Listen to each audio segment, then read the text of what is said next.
Assalamualaikum warahmatullahi wabarakatuh. Perkenalkan, nama saya Ita Sasmita dengan NIM C1D1230065, Program Studi Ilmu Komunikasi Angkatan 23. Di sini saya akan membahas tentang manajemen produksi media relations pada Peakzone Studio yang bertemakan tentang abadikan momen ciptakan karya. Peakzone Studio sendiri adalah tempat foto yang juga sekaligus menyediakan jasa sewa kamera. Bertujuan untuk menyediakan layanan fotografi berkualitas bagi kebutuhan pribadi dan profesional, meningkatkan aksesibilitas terhadap peralatan fotografi melalui penyewaan kamera, serta menghadirkan pengalaman unik dengan konsep photobooth modern. Selain itu, Peakzone Studio juga ingin menjadi wadah bagi komunitas kreatif untuk belajar, berbagi ilmu, dan berkolaborasi dalam dunia fotografi. Dalam Peakzone Studio terdapat planning atau perencanaan yang bertujuan untuk memastikan bahwa kampanye memiliki arah yang jelas, sumber daya yang cukup, dan strategi yang efektif. Dengan perencanaan yang baik, kampanye dapat berjalan lebih terstruktur, menghindari kesalahan, dan mencapai tujuan yang diinginkan secara efisien. Di sini kita bisa melihat dalam planning ada 3 hal. Yang pertama itu ada tujuan kampanye, target audiens, dan strategi kampanye. Di sini teman-teman bisa lihat sendiri. Ini ada. Lalu selanjutnya ada yang namanya organizing atau pengorganisasian. Tujuan untuk membagi tugas dan tanggung jawab secara sistematis agar setiap elemen kampanye berjalan dengan baik. Pengorganisasian membantu memastikan bahwa setiap anggota tim memahami perannya, koordinasi antar bagian berjalan lancar, dan kampanye dieksekusi sesuai rencana. Di sini kita bisa melihat dalam struktur tim kampanye ada owner atau founder, sosial media dan PR manager, customer service dan booking, fotografi atau editor, serta data dan analitis. Adapun owner atau founder bertanggung jawab atas strategi pemasaran operasional dan pengembangan bisnis. Sosial media dan PR manager bertugas untuk mengelola media sosial, seperti membuat konten promosi, serta membangun hubungan dengan media dan komunitas. Lalu yang ketiga ada customer service dan booking. Ini bertugas untuk menangani pemesanan studio, penyewaan kamera, dan komunikasi dengan pelanggan. Selanjutnya ada fotografer atau editor. Ini bertujuan untuk menjalankan sesi pemotretan, mengedit foto, dan memastikan kualitas hasil untuk promosi. Lalu yang terakhir ada data dan analitis, bertugas untuk memantau engagement media sosial dan efektivitas kampanye. Di sini kita bisa melihat timeline dan milestone kampanye, mulai dari minggu pertama sampai minggu ke-8. Ini adalah perencanaan kegiatan yang akan dilakukan mulai minggu pertama hingga minggu ke-8. Lalu selain planning dan pengorganisasian, ada leading atau kepemimpinan.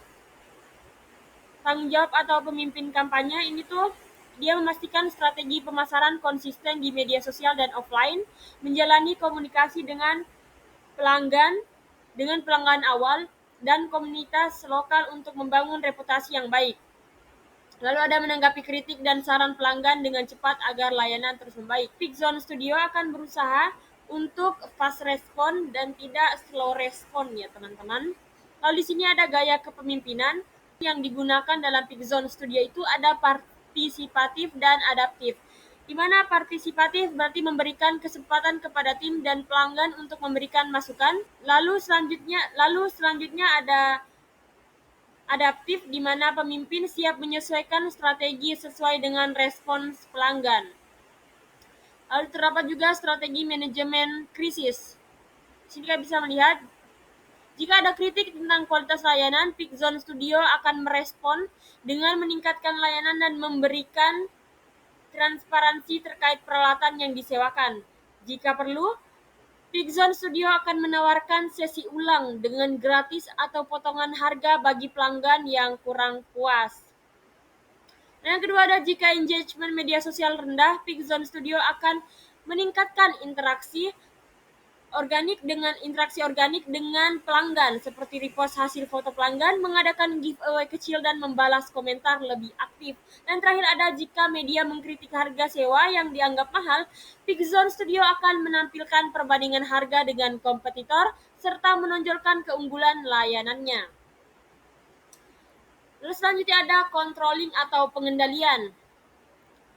Sini kita bisa melihat ada indikator keberhasilan kampanye. Apakah ada peningkatan jumlah followers, like, komentar, dan share, jumlah pelanggan baru, ada juga testimoni dan customer satisfaction. Apakah pelanggan puas dengan pelayanan Pixzone Studio? Meningkatkan reservasi, seperti apakah jumlah pemesanan studio dan penyewaan kamera meningkat atau tidak. Lalu selanjutnya ada langkah pengendalian, seperti melihat tren interaksi pelanggan, melakukan survei singkat ke pelanggan pertama, lalu menggunakan promo berbasis data.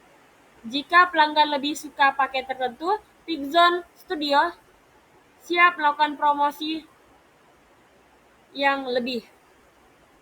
Ada mengevaluasi kinerja tim kecil. Lalu yang terakhir ada yang namanya evaluasi hasil kampanye.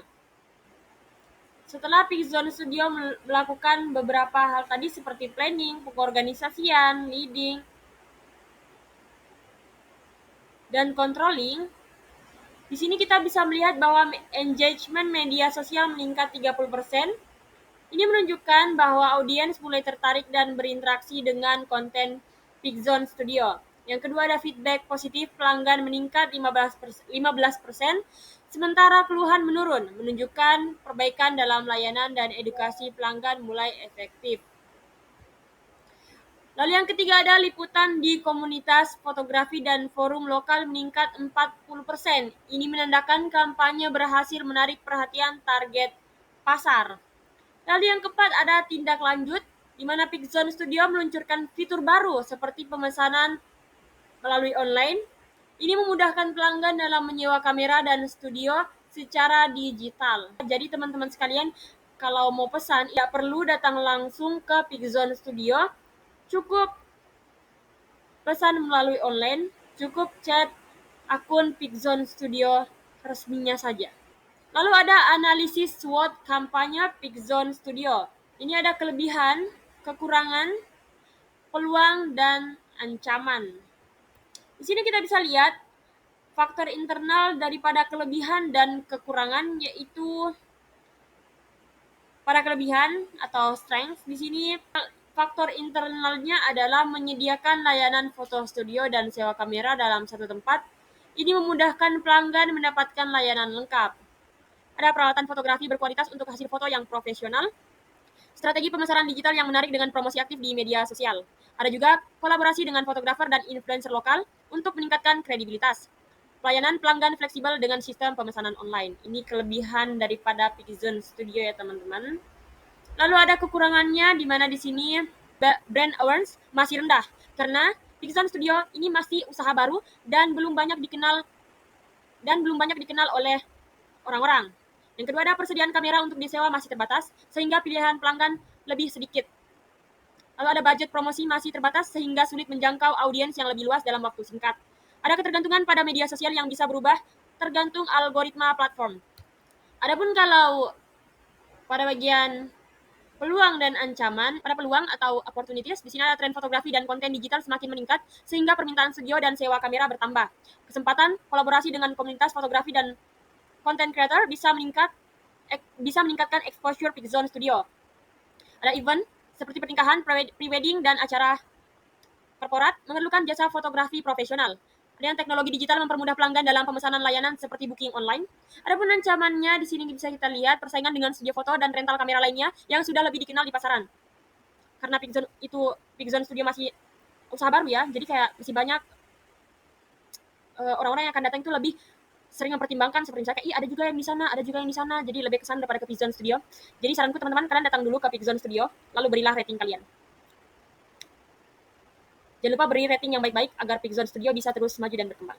Lanjut, selanjutnya ada perubahan tren fotografi yang cepat memerlukan inovasi dan mengharuskan adaptasi terus-menerus.